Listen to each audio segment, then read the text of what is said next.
iniciar, ahora sí, vamos a iniciar bien. Lectura crítica. ¿Qué vamos a ver en la lectura crítica? Empecemos por repasar qué es la lectura.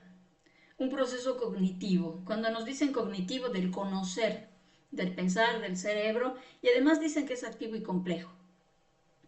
Gracias a este proceso, que es activo y complejo, una persona puede interpretar unos signos que nosotros nos hemos inventado, por supuesto, y en forma de letras, símbolos, incluso puede ser braille. Y cuando leamos estas estructuras vamos a entender un significado que nos quieren dar, o un mensaje que nos quieren dar. Eso es la lectura.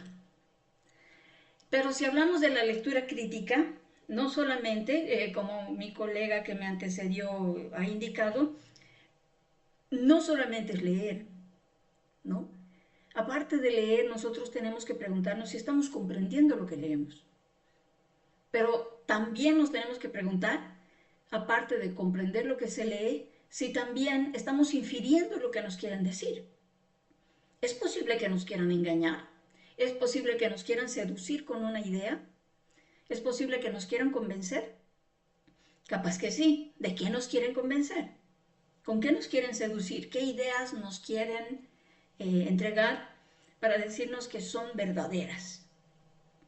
Pero si yo leo críticamente, hago un filtro. Y este filtro me ayuda a decidir si voy a creer en lo que leo, si voy a creer en mi interlocutor y decidir si lo hago parte mía o no. Entonces, varios autores dicen respecto de la lectura crítica que necesitas, John Dewey, por ejemplo, dice que necesitas reflexionar sobre las implicaciones de lo que vas a leer. Barthes te dice que busques los significados ocultos, porque están en capas, están entre líneas. No te va a decir el autor. Además, el autor no siempre quiere esconder las cosas. El autor también está entendiendo, como vamos a ver más adelante, que tú sabes, que tú ya sabes cosas, no te lo va a dar todo, porque tú ya sabes. Tus famosos conocimientos previos. Humberto Eco nos dice también que debes cuestionar los argumentos y detecta las falacias, detecta esas aseveraciones que parece que fueran, ay, es que un científico lo dijo.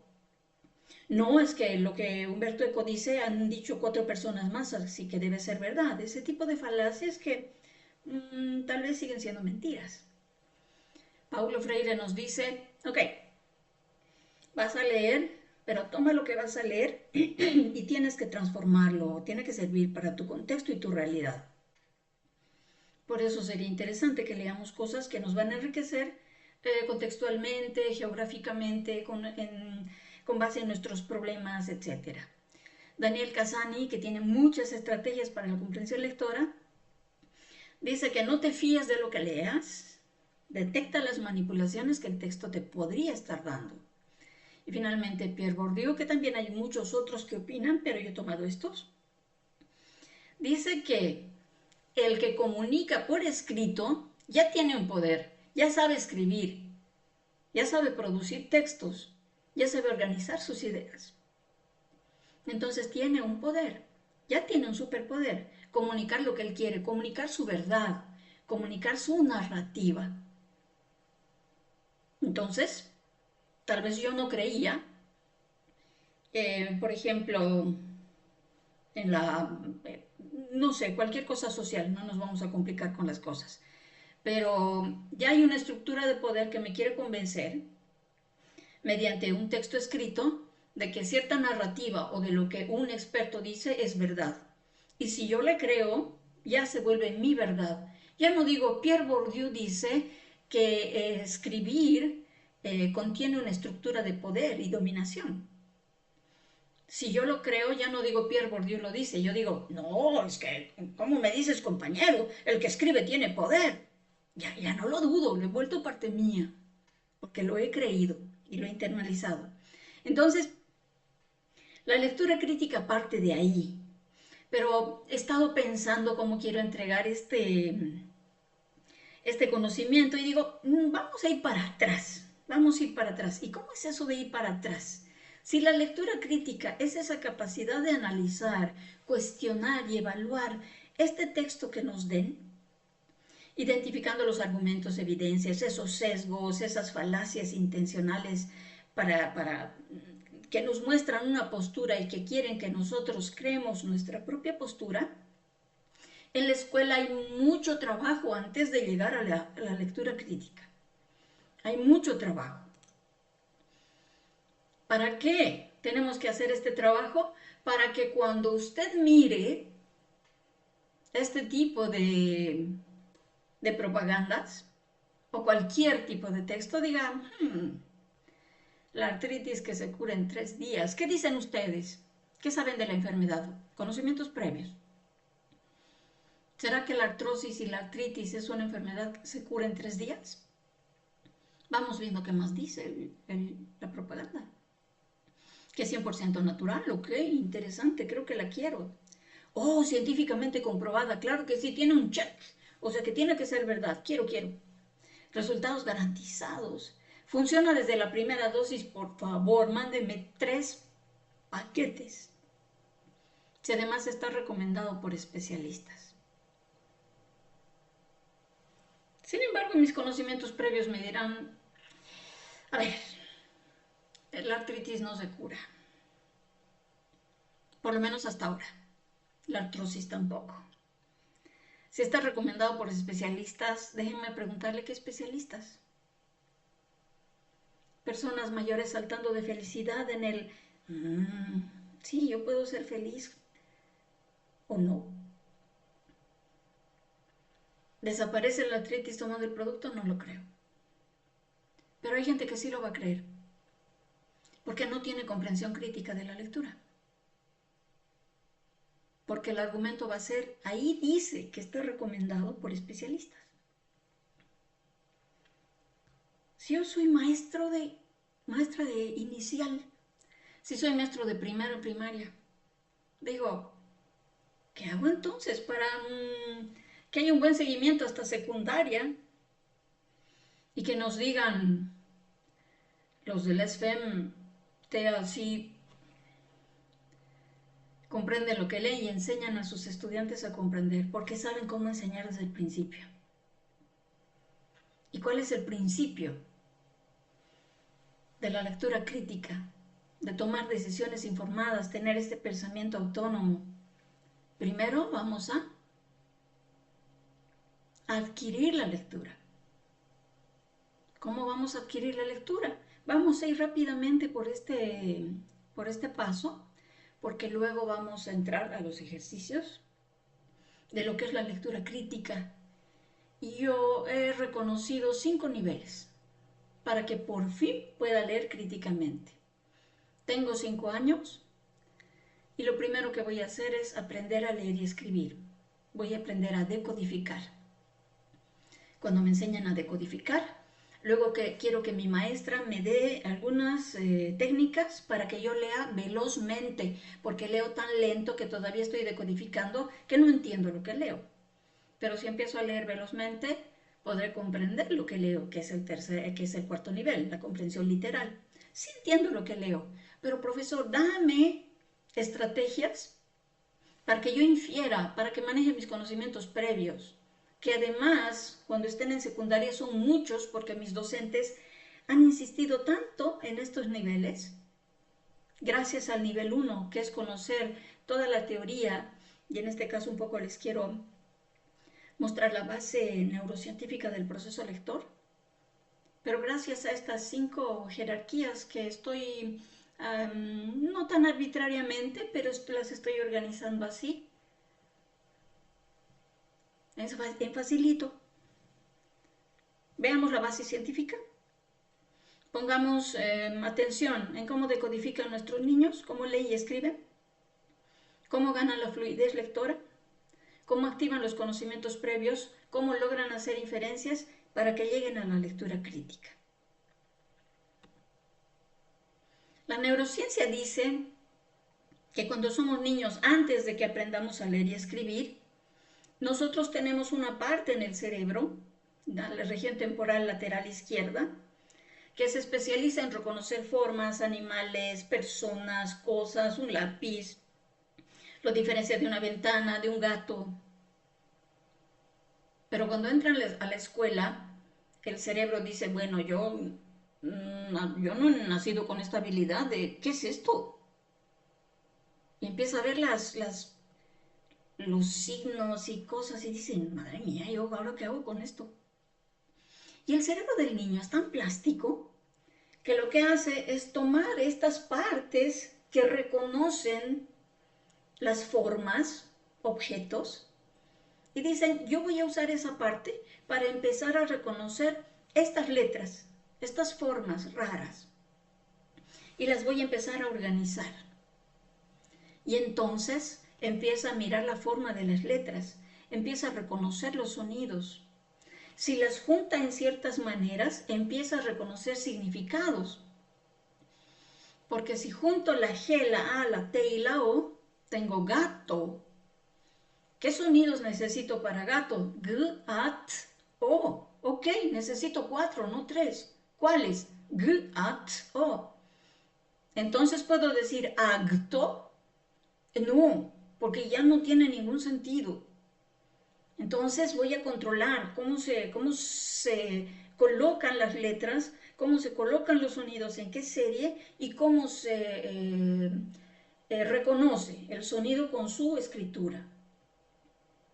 Si alguno de estos niveles falla, el niño estará todavía tarde en la escritura. Si nosotros utilizamos otro tipo de métodos, que es lo que ahora la neurociencia sabe, porque la habilidad cognitiva de la escritura no es natural.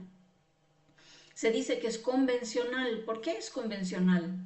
Porque es algo que nosotros desde ya la antigüedad hemos inventado para tratar de comunicarnos con los demás de forma escrita, en dibujos, ¿no? Y entonces, ¿qué hace el cerebro? Se tiene que adaptar. Esta plasticidad cerebral de la que hablamos dice, esta parte, ¿no? La voy a utilizar para, como estaba almacenando ahí imágenes, voy a almacenar las formas de las letras. Y con esto voy a empezar a leer y escribir. ¿De dónde vienen todas estas afirmaciones?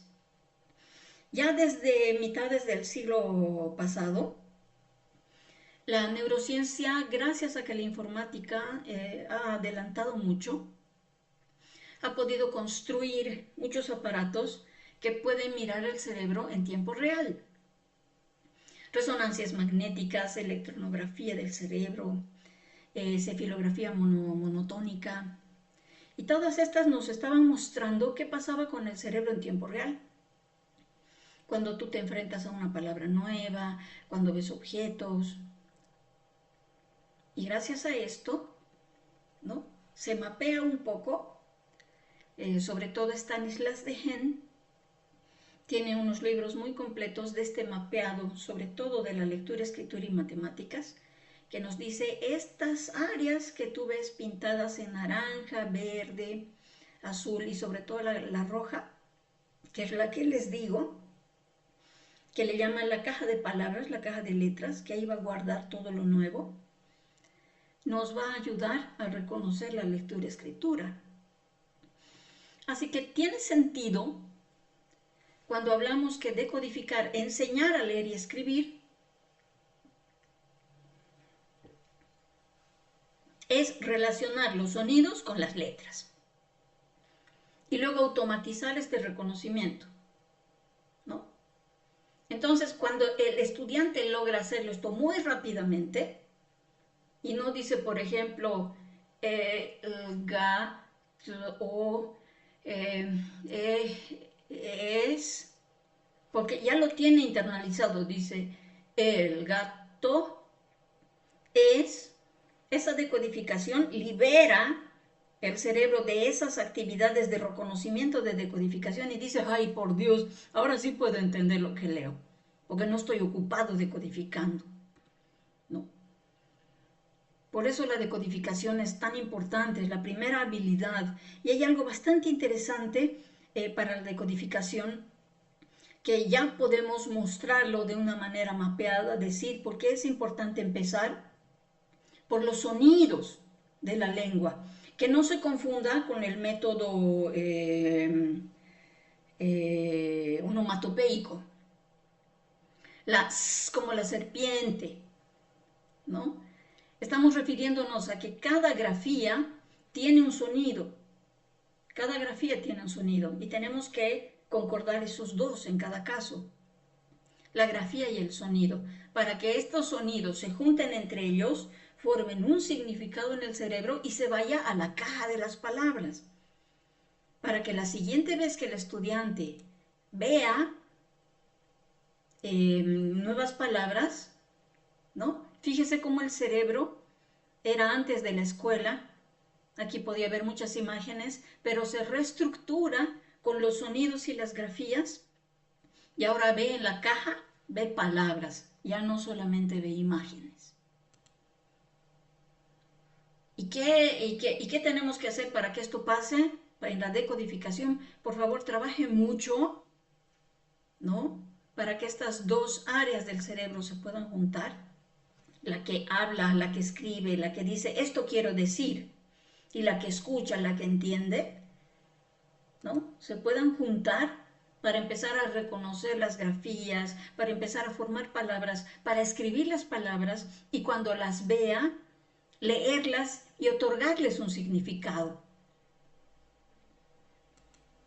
Y es interesante que todo esto se puede lograr con algo que estamos haciéndolo mucho en las escuelas, pero yo voy a decir que no lo estamos haciendo de manera sistemática, que es la conciencia fonológica. Que gracias a la fonética y la fonología podemos enseñar a los niños cada sonido de su lengua. ¿Y por qué en español tiene más sentido?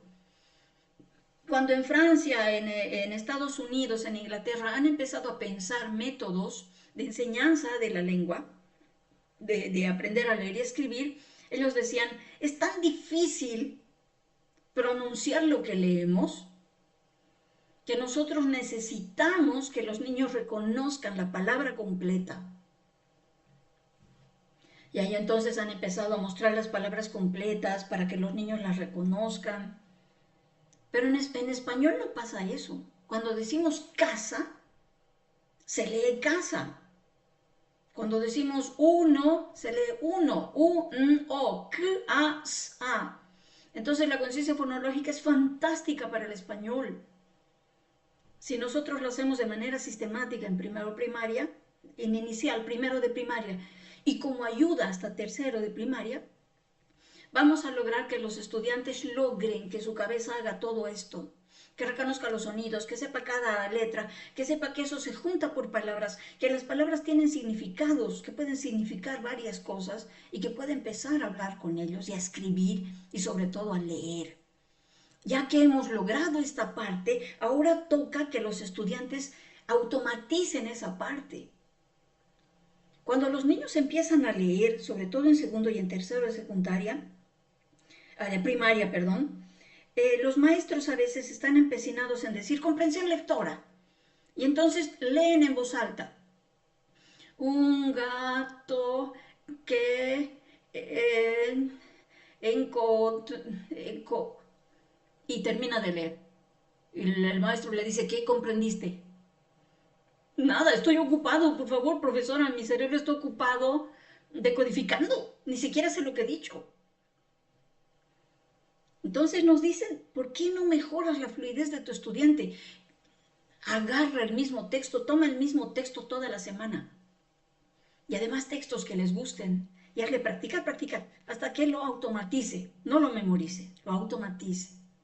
¿Qué vas a ganar? Que lea palabras por minuto, más rápidas, muchas más, que tenga precisión, que no diga periódico, que lea con precisión periódico y que tenga prosodia, esa forma bonita de leer. Un gato blanco salió por la ventana. ¡Qué sorpresa! Que tenga prosodia. Ok, ya le has enseñado a leer y a escribir, ocúpate por favor de que gane fluidez lectora. Si no tienes un estudiante fluido, y estoy hablando hasta en sexto de secundaria, ese estudiante está perdiendo mucho tiempo tratando de decodificar. Pero si tú logras que tenga esta fluidez, no le hagas preguntas de comprensión. Lo que tú quieres es que lea rápido. Muchas palabras por minuto. con precisión, bien pronunciadas y leídas de manera bonita, de manera adecuada, dependiendo el tipo de texto. ¿No?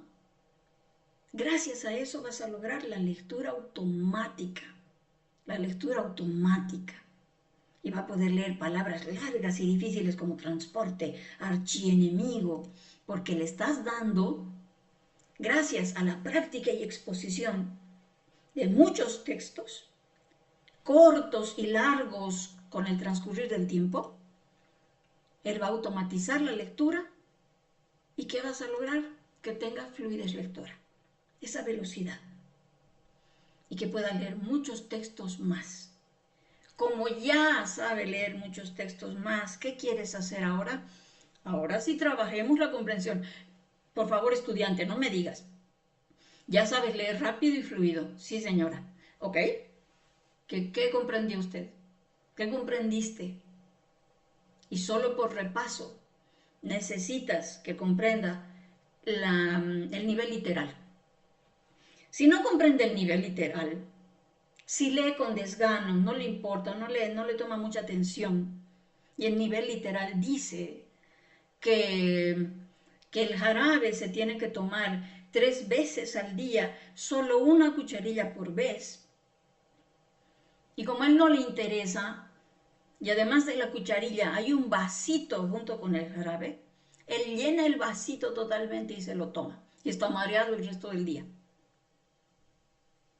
Porque literalmente no ha comprendido lo que está leyendo. Ahí no dice. Infiere que tienes un vasito, pero es solo medidor por si acaso. Pero la cucharita también va ahí al lado. Date cuenta. Las instrucciones no dicen nada de eso. Comprensión literal. Y las preguntas de la comprensión literal. El Día del Mar. ¿Por qué se celebra el Día del Mar? ¿Quién es el prócer del Día del Mar? ¿Con quién peleamos? ¿En qué año? Es literal. Ya que tú sabes, ya que te das cuenta que ellos han dominado la parte literal, si comprendieron lo que han leído, ahora sí vámonos profundo, activemos conocimientos previos. Alguien se va a acordar de Eduardo Abaroa, se van a acordar de otras cosas, de una película que han visto. Ya en kinder incluso, ay, profe, pero tenemos el himno al mar. Y alguien va a decir, ¿sabe? Yo tengo mi prima chilena. Y se lee que nosotros tengamos la naval en Bolivia, porque ¿cómo que si no tenemos mar? ¿Ok? Conocimientos previos. Empecemos a hablar con los estudiantes. ¿Qué más me puedes decir? ¿Qué más sabes? Activamos los conocimientos previos para que esa información nueva pase a su memoria de largo plazo y que la siguiente vez es como una bola de nieve. Cuando algo pasa a la memoria de largo plazo, la bola de nieve crece y tienes más conocimientos previos y tienes más posibilidades de inferir más cosas. Decir, no, un ratito, eso de que se rinda su abuela. Hay un libro que he leído que dice, ni saben si ha dicho eso. Creo que ha sido para darle un aire de más importancia. Parece que ni dijo eso Eduardo Abaroa. Parece que ahí dijo, ay, madre mía, me muero. No sabemos. No sé, conocimientos previos. Empezamos a inferir. Y esa información se guarda ahí, ¿no? La pregunta clave para un docente entonces es, si tú tienes que hacer todo esto antes de la lectura crítica, ¿cuántos libros les permites leer? ¿Qué interacciones tienen en el aula? ¿Qué posibilidades de leer un niño del área rural tiene? ¿Con qué libros? ¿Quién le lleva los libros? ¿O si solamente tiene un libro que le dé el Ministerio de Educación o una bibliotequita que una ONG les ha donado? Y si tuvieras esos libros en el aula, ¿cómo los leen? Porque si estás ocupado en una planificación de educación tradicional donde tú das la lección Y luego ellos, bueno, ahora en la casa a ver si lees un poco o lees este pedazo y bueno, ya se acabó y contesta. Yo te califico bien o mal y punto. ¿Estamos desarrollando las inferencias, los conocimientos previos? Parece que hay que pensar en voz alta al principio para desarrollar estos conocimientos previos y las inferencias. Entonces, con base en esto, ¿qué tipo de actividades deberías tener, por lo menos en lenguaje? ¿Qué tipo de actividades deberías tener? Y ojalá sería lindo que todos tengamos esas transversales de hacerle comprender al niño lo que lee en cualquier materia, incluso matemáticas, en educación física. Que todos promovamos esto. A más textos, más grandes son nuestros conocimientos previos, pero debemos comprenderlos. ¿Cómo sabes que un niño ha comprendido? Que un estudiante de secundaria ha comprendido. Hay que preguntarle, hay que conversar con él. ¿Qué has entendido? ¿Qué te parece? Pero si dice esto, no, profe, nos están engañando. No es así. Nos han mandado esto para la chikungunya. Sí, debe ser contagioso, ¿no? A ver, un ratito. ¿Contagioso cómo? Es que conocimientos previos. El estudiante lee, por lo tanto sabe más. Y gracias a ello cambia su forma de pensar y reorganiza sus pensamientos. Reciclaje neuronal. Hay sinónimos o antónimos. Ay, se puede decir de esta manera también. Me puedo inventar palabras. ¡Ay, qué lindo libro, La Morición! Me encantó.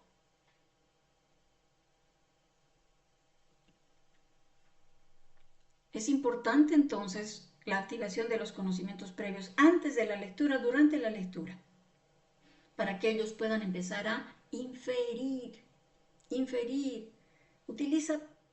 Empieza por textos pequeños y luego complícalos con el pasar del tiempo.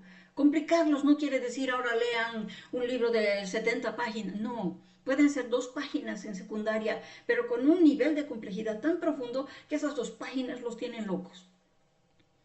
Y eso es lo que queremos, no cantidad, calidad. Hagamos la prueba.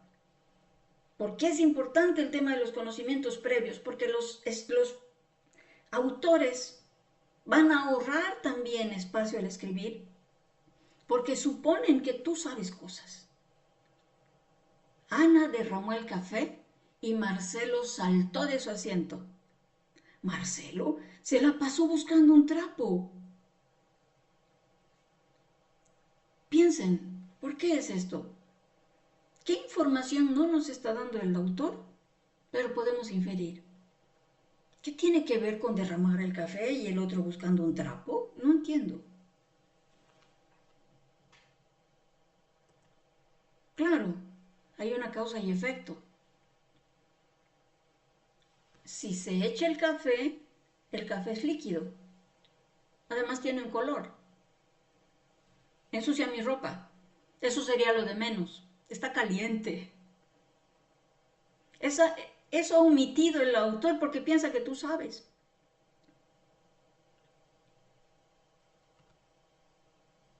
Pero cuando el texto se complejiza, tu activación de conocimientos previos puede ser más difícil. Lean conmigo, por favor, y traten de entre ustedes darse respuestas, ya que no puedo estar ahí. Y vamos a intentarlo. La investigadora vio que la distribución de datos era perfectamente simétrica. Le envió un correo a su asistente.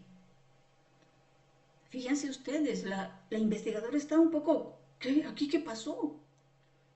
¿Qué más podemos inferir de esa imagen y de esa porción de texto? La investigadora vio que la distribución de datos era perfectamente simétrica. Le envió un correo a su asistente. Ella está preocupada. ¿Por qué? Lo del café me parece fácil. El café está caliente, hay que limpiar el trapo, es inconveniente que el líquido nos podemos resbalar, si tiene azúcar se va a pegotear. Pero la investigadora, claro, porque no conocemos estos datos, ¿no? De cuando los investigadores tienen que meter datos en sus bases de datos, sea cual fuera su programa. En investigaciones reales, las distribuciones no siempre son perfectamente simétricas. ¿Qué quiere decir eso? La investigadora vio que la distribución de datos era perfectamente simétrica. ¿Por qué esto está simétrico? Tiene que estar no simétrico. Segundo elemento, conocimientos previos. Los investigadores no ingresan datos directamente, lo hacen sus asistentes. Le envió un correo a su asistente. ¿Cómo reaccionamos? Ya lo va a matar, lo va a matar, lo va a despedir, lo va a ahorcar, pobre tipo. Yo que el asistente mañana no voy a trabajar.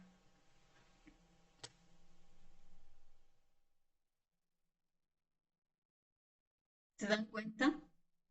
Los conocimientos previos se van a activar con base en la capacidad y en la cantidad de información, capacidad de inferencia y la cantidad de información que yo poseo de acuerdo al texto que estoy leyendo. Y fíjense, hemos hecho todo un ejercicio solamente con una oración, solo con una oración.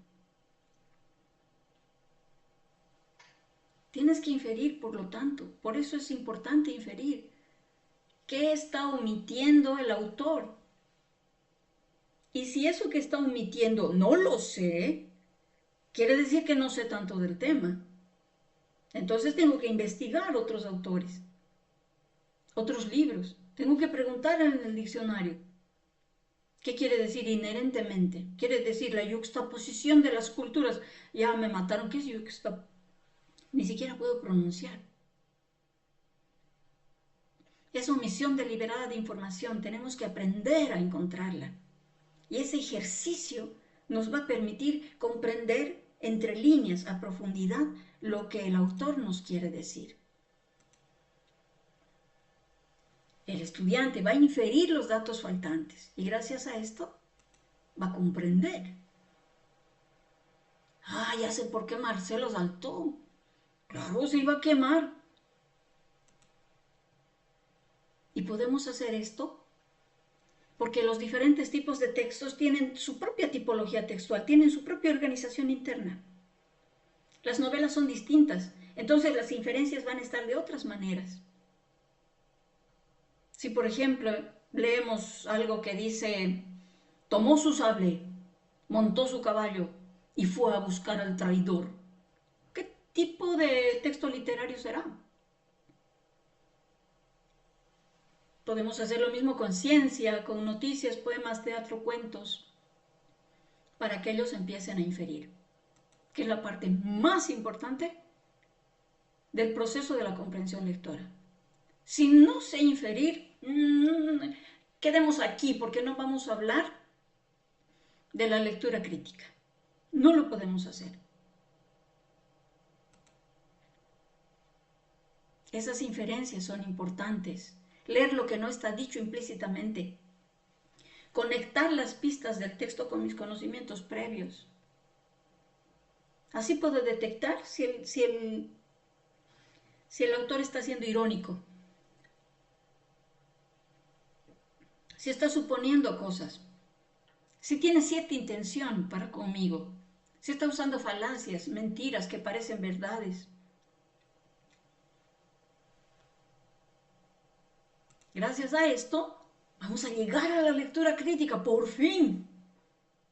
Ay, recién, ahora sí hablemos de la lectura crítica, pero ahora tiene sentido, tú ya sabes todo eso, has ejercitado todo eso. Tu estudiante de secundaria no logra algún paso anterior, te toca retroceder.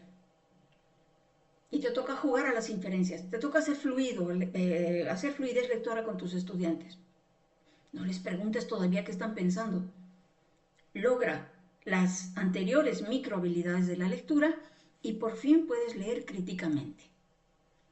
Otra vez, la lectura crítica es la capacidad de analizar, cuestionar y evaluar un texto que implica identificar argumentos, evidencias, sesgos, cosas que no están apareciendo, intenciones. Con base en eso, construir una postura propia, ¿no? El texto es original, entiendo lo que leo. ¿De dónde salió este texto?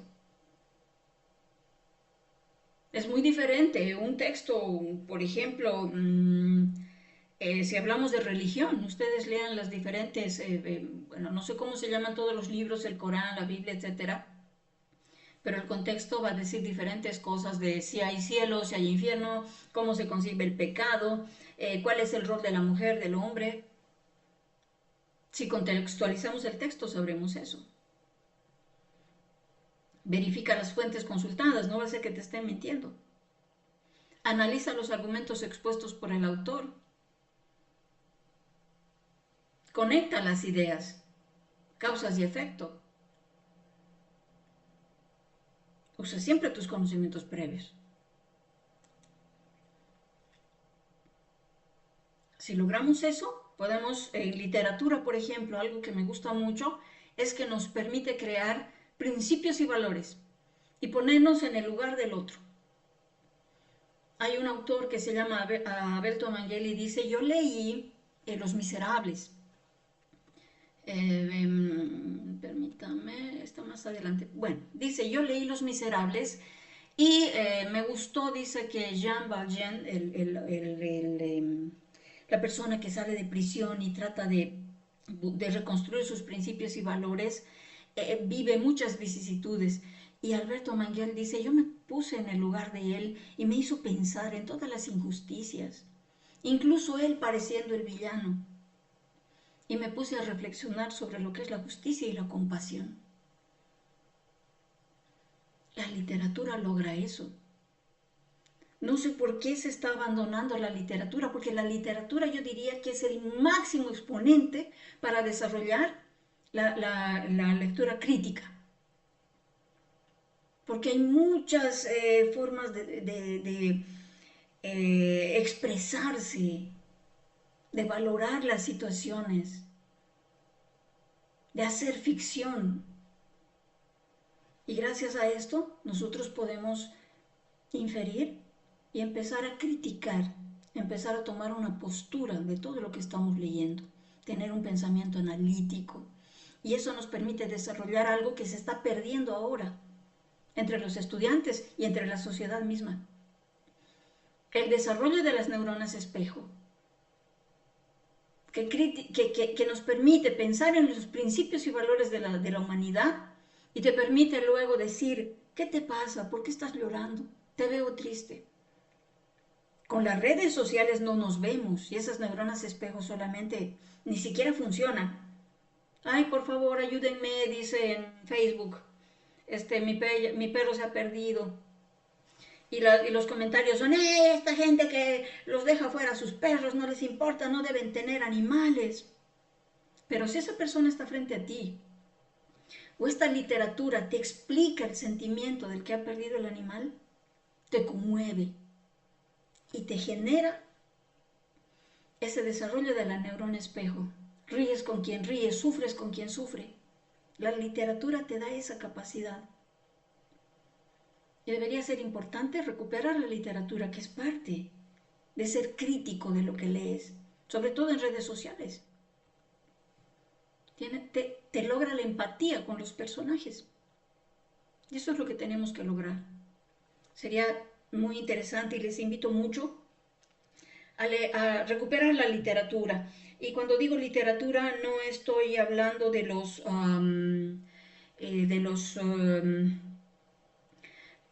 Padre Rico, Padre Pobre, o de los libros de crecimiento personal, Mi planta de naranja mandarina, que son muy lindos, pero no necesariamente ellos tienen esa complejidad y la profundidad que la literatura tiene. Deberíamos poder recuperar clásicos y empezar a leer otra vez en el aula. ¿Qué más quiero decir aquí?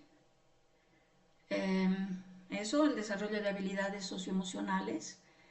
Y de repente quiero hacer el último ejercicio, que tiene que ver con la comprensión literal, inferencial y valorativa, para que más o menos se den cuenta cómo debería primero practicar esto, porque se habla mucho de lo que es, pero casi no se habla de cómo practicarlo. Vamos a ver un pequeño texto. Los dinosaurios son reptiles que vivieron en la Tierra mucho antes que aparecieran los seres humanos.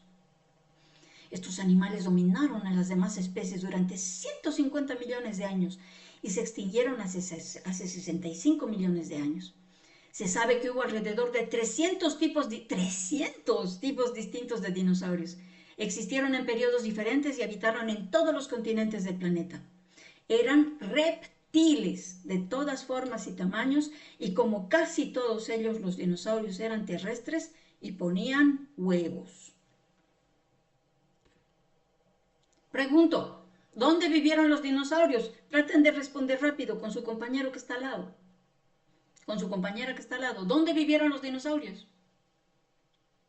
Si respondiste en la Tierra, bien. ¿A quiénes dominaron los dinosaurios? ¿Dijiste a las demás especies? Correcto. ¿Alrededor de cuántos tipos de dinosaurios hubo? ¿Dijiste 800? No, 300. ¿Los dinosaurios eran reptiles? Sí, correcto. Son preguntas literales. Pero vamos a profundizar con las inferencias. Leer entre líneas. Ok. Los dinosaurios. Preguntas inferenciales. ¿Qué es un reptil? ¿Qué es un reptil? ¿Es como la gallina? No. ¿Un reptil? ¿Ahora qué es un reptil? Yo auxilio, un lagarto. Creo que es un lagarto. Conocimientos previos. ¿Los reptiles son mamíferos? Sí, no. Conocimientos previos. Sí. No, no son mamíferos. Ok, acuérdate, ¿quién pone huevos? Pregunta, exactamente, ¿cuántos tipos de dinosaurios hubo? Exactamente. 324. Exactos. ¿Cómo lo sabes? Ay, no sé, estoy adivinando. Nega, colega. Ahí dice 300 tipos aproximado. Exactamente no se sabe.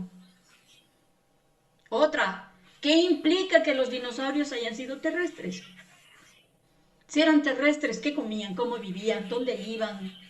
¿Qué hacían? ¿Qué implica que los dinosaurios hayan sido terrestres? Nada, seguro se comían cosas de árboles, se comían entre ellos. Puede implicar muchas cosas. Comprensión crítica. ¿Es real o fantasía? ¿Es válido? ¿Es apropiado? ¿Voy a aceptarlo? ¿Voy a rechazarlo? Dice el muchacho, no, es imposible que los seres humanos hayan descendido de una especie de dinosaurio. Y el compañero le dice, pero ¿qué tal si evolucionaron? Puede haber quedado alguno vivo y pasó de ser ovíparo a vivíparo. ¿Qué es ovíparo y qué es vivíparo? Inferencias, antes de la comprensión crítica. Y él dice, es que hermano, yo no me acuerdo qué es el vivíparo y ovíparo. ¿Por qué no me explicas? Ay, de huevos a nacer, pues. Ok, no creo. Sigo sin pensar que descendemos de los dinosaurios. Preguntas críticas. ¿Cómo se sabe que estos animales dominaron por 150 millones de años? ¿Cómo crees que se sabe? ¿Y qué pasa con la creencia religiosa? O sea, mira, yo creo que Adán y Eva. A mí no me cuentes de los dinosaurios. Es mi creencia. No voy a estar de acuerdo con este texto. Lo voy a criticar. ¿Quién cree? Vamos a ver si están vivos por ahí porque los puedo ver. Levante la mano los que creen en los dinosaurios.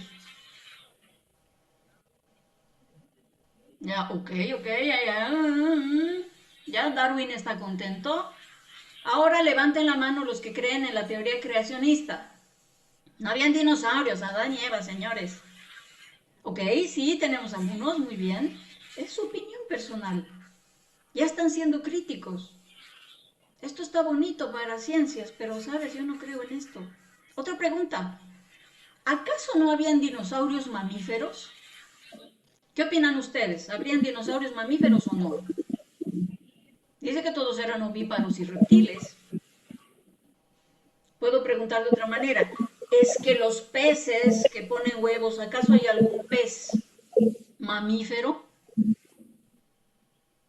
¿Qué dicen? ¿Hay un pez mamífero o no? O uno que vive en el agua que no se ahoga, pero es mamífero,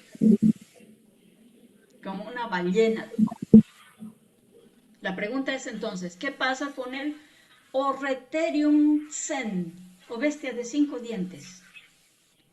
Se dice que él era mamífero y no ovíparo. Entonces, este texto no está actualizado. Estoy siendo crítica.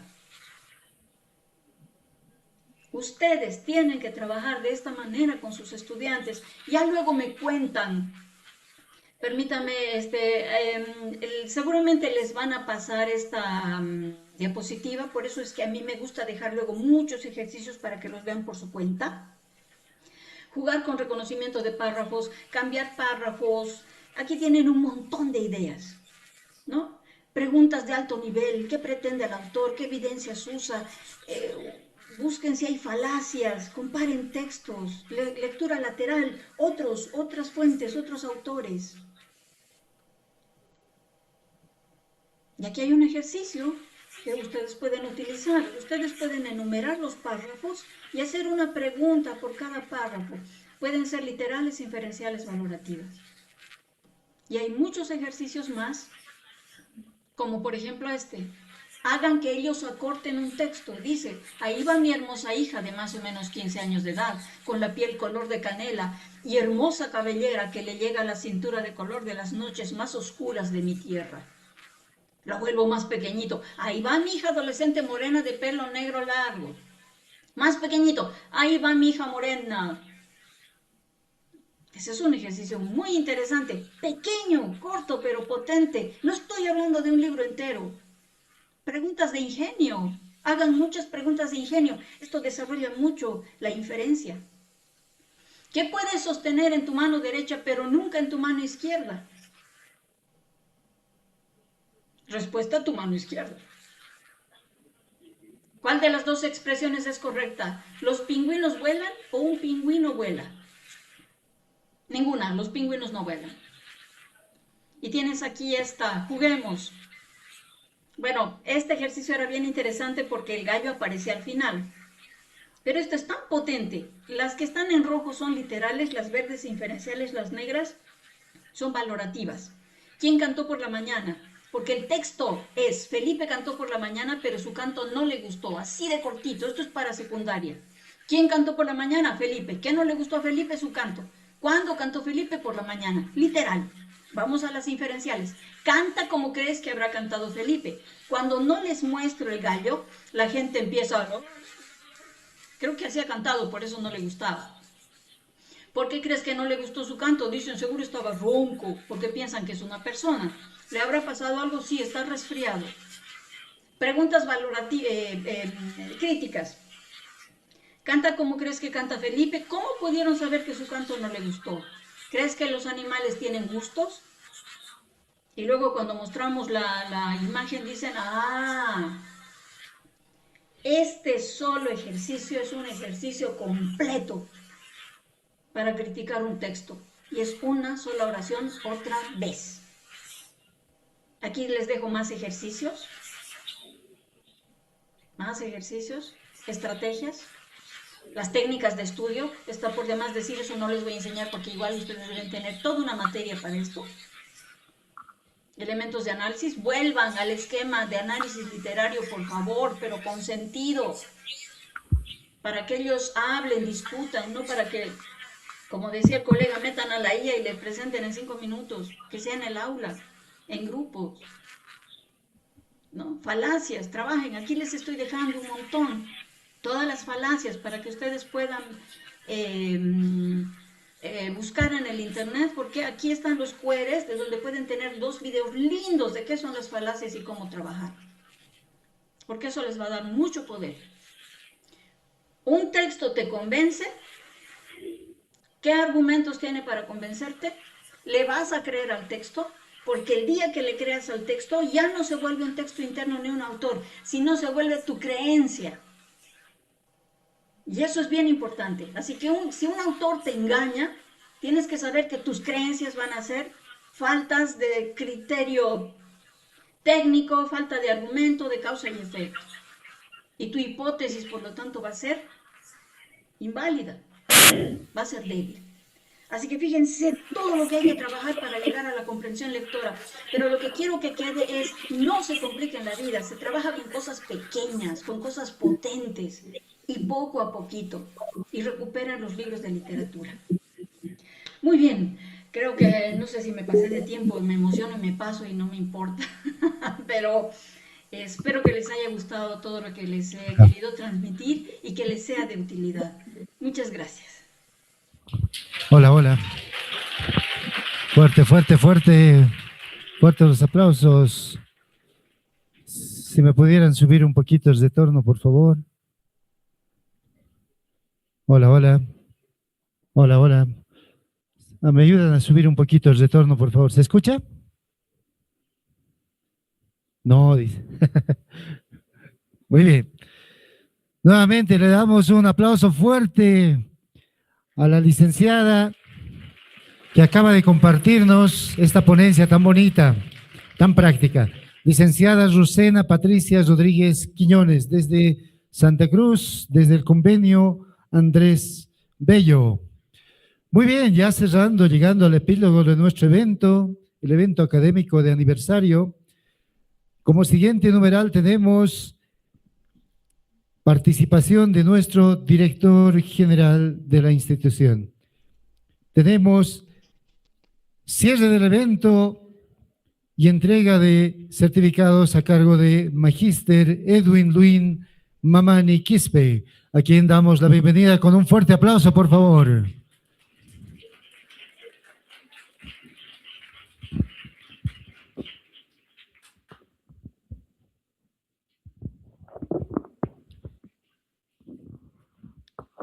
Muy bien, muchas gracias. En principio quiero saludar aquí a nuestros expositores que nos han